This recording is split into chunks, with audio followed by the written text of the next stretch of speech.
बार एक संत महात्मा एक सेठ जी को कथा सुना रहे थे, तो उन्होंने समझाया कि देखो, कथा सुनकर के मन में कोई ना कोई शुभ संकल्प अवश्य लेना चाहिए।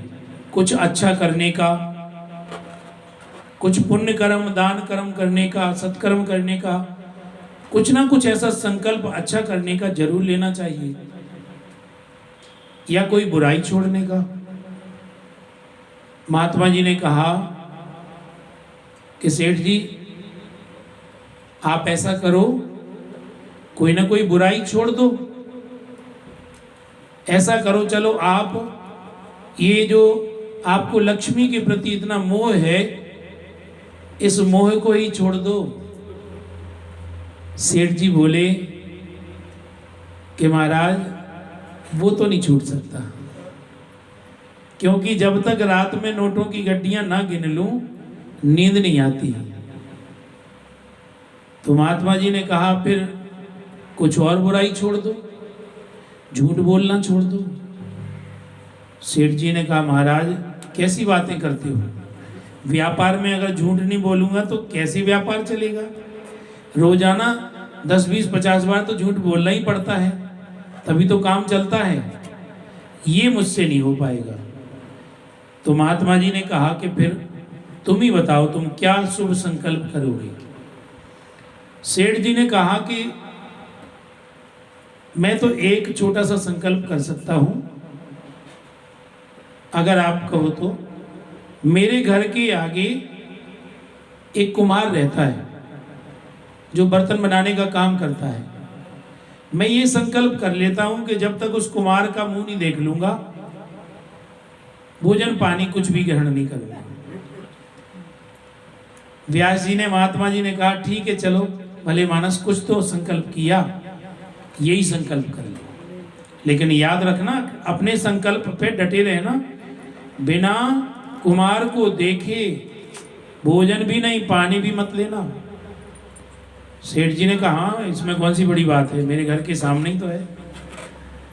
अब सेठ जी ने अगले दिन से ये संकल्प निभाना शुरू कर दिया।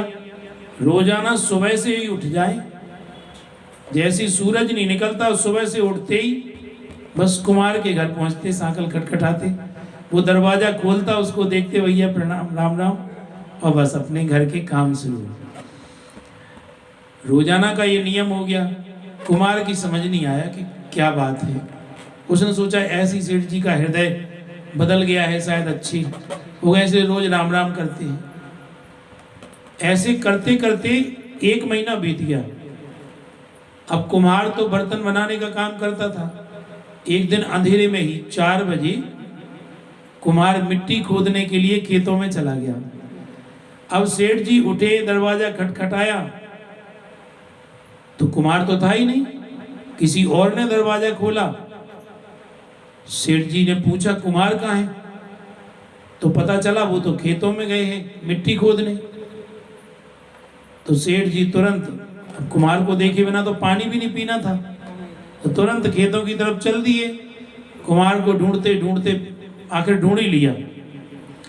उस दिन कुम्हार ने अंधेरे में काफी मिट्टी खोदी, खेत की नीचे तक खुदाई करी, और भगवान की ऐसी कृपा हुई कि खुदाई करने पे बहुत बड़ा एक पीतल का कलश जिसमें सोने की मोहरें भरी हुई थी, वो सेठ जी को वहां दिखाई दिया, कुम्हार को दिखाई दिया। कुम्हार ने जैसी वो सोने की मोहरों का कलश देखा और वो हैरान हुआ। ठीक उसी समय सेठ जी वहां पहुंचे, और सेठ जी ने कुम्हार को देखा तो बहुत खुश हो गए और बोले देख लिया देख लिया देख लिया। अब कुम्हार ने समझा कि सेठ जी ने वो कलश देख लिया, सोने की मोहरों वाला। तो बोले भैया ठीक है, कोई बात नहीं, सेठ जी अगर देख लिया तो किसी से कहना मत, इनमें से आधी मोहरें मैं तुम्हें भी दूंगा। सेठ जी तो खुश। भाई कुम्हार ने सोचा अगर दूसरों को बता दिया तो जिसका खेत है, खेत का मालिक वो ले लेगा या राजा ले लेगा, जैसा नियम है। तो इसलिए कुमार ने कहा आधी मोहरें तुम्हें दे दूंगा। और सेठ जी खुश हो गए। कुमार ने तुरंत मोहरें गिनी और आधी मोहरें सेठ जी को दे दी। सेठ जी बहुत खुश हुए, खजाना मिल गया। और खुश होकर के महात्मा जी के पास आए। जय हो महात्मा जी, आपने खूब अच्छा संकल्प कराया। ऐसा संकल्प आनंद आ गया, क्योंकि आपके संकल्प कराने से कि कोई शुभ संकल्प करो, ऐसे शुभ संकल्प के कारण मुझे इतना बड़ा खजाना मिला। महात्मा जी ने कहा कि देखो भैया, अगर तुमने अपनी मर्जी से ये संकल्प किया तो तुम्हें इतना बड़ा खजाना मिला, ये संसार का खजाना मिला, ये धन मिला। अगर तुम गोविंद को, भगवान को पाने का संकल्प करो तो क्या तुम्हें भगवान नहीं मिलेंगे? अवश्य मिलेंगे। इसलिए ऐसा शुभ संकल्प हो कि हमारा मन भगवान के चरणों में लग जाए, हमारे मन में भगवान के प्रति प्रेम बढ़ जाए, हमें भगवान की भक्ति मिल जाए, ज्ञान की प्राप्ति हो। कथा सुन करके ऐसे ही संकल्प होने चाहिए, क्योंकि